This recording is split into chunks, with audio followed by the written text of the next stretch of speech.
Hello guys, and welcome to mattsbeamer.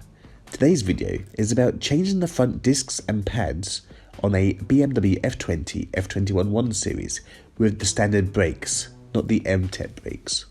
Anyway, I shall try and stop waffling on too much and jump straight into it.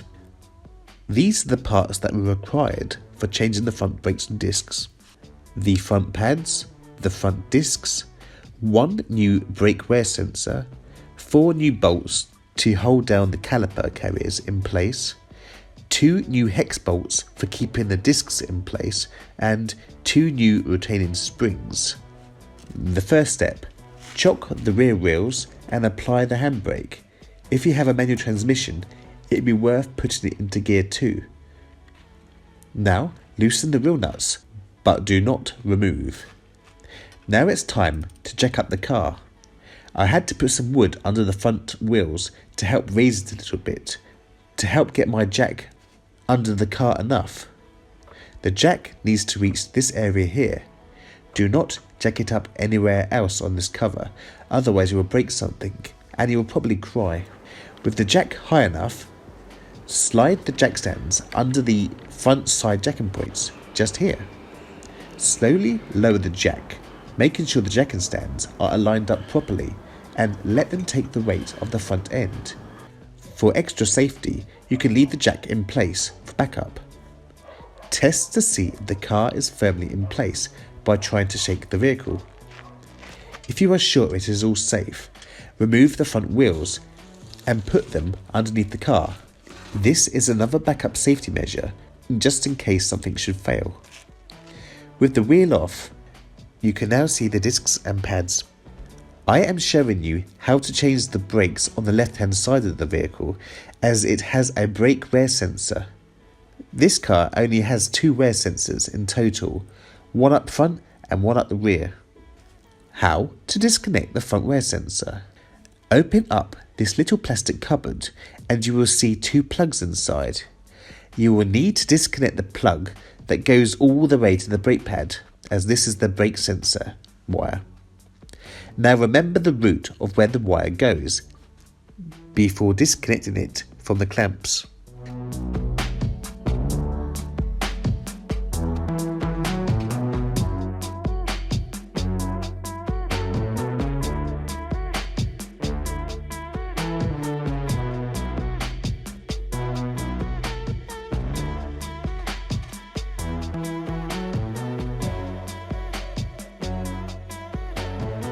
Now, remove the retaining spring. You will most likely need to use a flat-headed screwdriver for this. If the spring is over 4 years old or 48 months old, you need to replace it. Next up, remove the 2 plastic cups which cover the guide screws.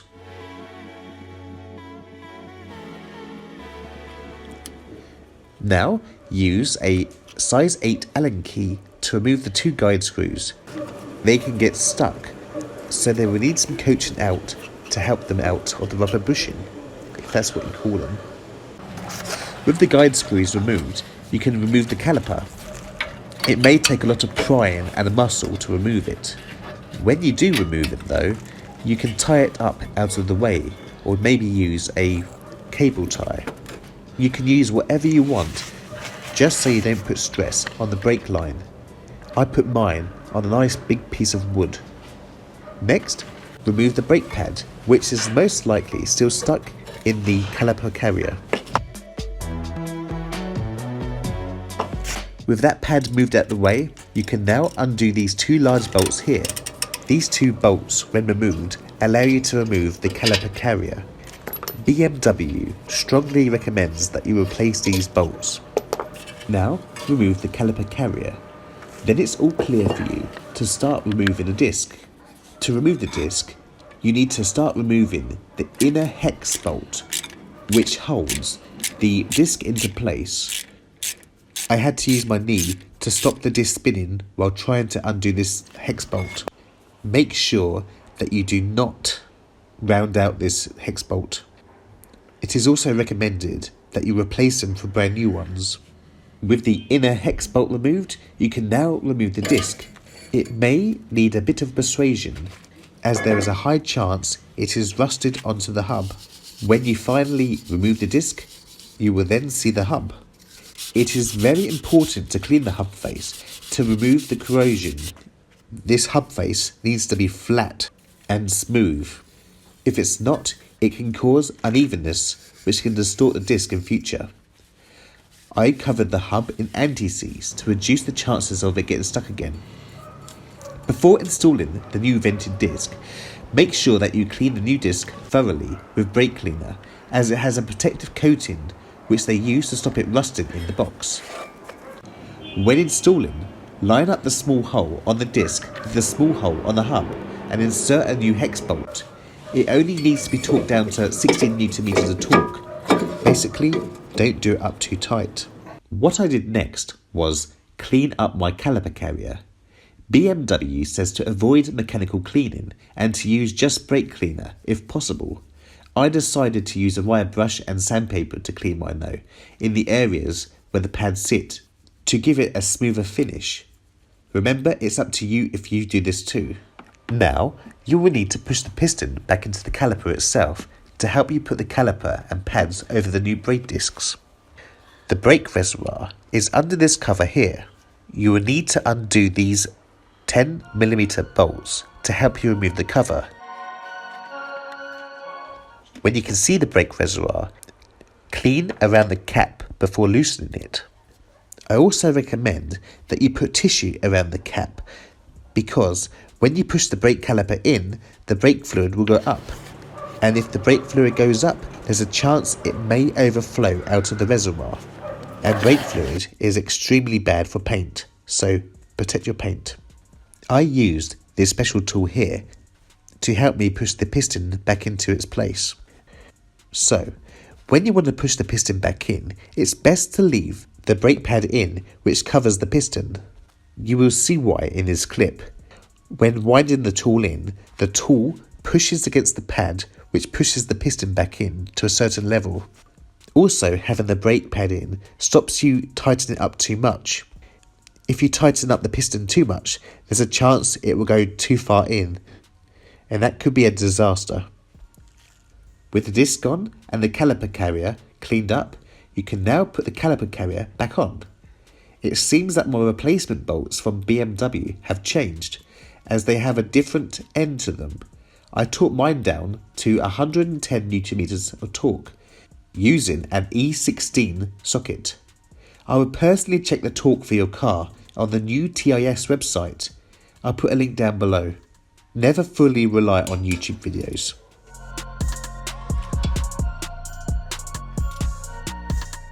The next step is to clean up the caliper itself. Once again, I decided to use wire brush and sandpaper anyway. A smoother surface in my eyes helps it work smoother. Remember to use brake cleaner to clean it all up too, paying attention to the areas where the pads touch. Also, you will need to carefully clean up the flat edge of the caliper piston. You will need to be careful here. Do not let brake cleaner come into contact with the rubber around the piston or any other rubber areas. Now, you will need to add brake pad paste to the areas I highlighted in these photos on the calipers, the caliper carrier, and a few areas on the brake pads, avoiding the friction material. I also put some on the end of the piston. Also, do not get any of this paste on the rubber. Just so you know, this brake pad paste is actually from BMW themselves. My brake pads do not require brake pad paste on the back of them, as the pads have a built-in special material, so it's best to check with your pad's manufacturer instructions. With the required areas all cleaned up and prepared, you can insert the brake pads. This pad here should fit into the grooves just here, and they should be able to move smoothly back and forth. And the other brake pad, with the metal clips on, clips into the hollow piston. With the pads in place, you need to turn your attention to the guide screws. These need to be cleaned up so they are nice and smooth with no scoring. They need to be smooth as the caliper slides backwards and forwards on them both. If they get dirty and rough, this increases the chances of the caliper getting stuck, which is bad news. Now it's time to put the caliper back into place. It all needs to line up perfectly. The pads need to sit just right to allow the caliper to fit back on. When it's all in place, you will then need to insert the guide screws back into their rubber bushings they came out from. I torqued mine down to 28 Newton meters. BMW tells us not to use lubricant here. When all looks good, stick those two plastic caps back over the ends of the guide screws. Now, refit the retaining spring.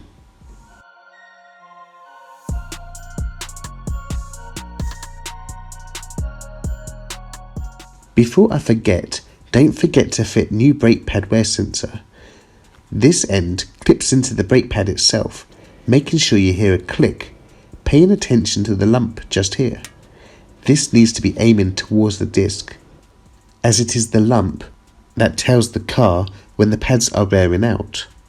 Once the sensor is clipped into the brake pad, you will then need to clip the wire into their own little clips. This is why it was important to remember the route.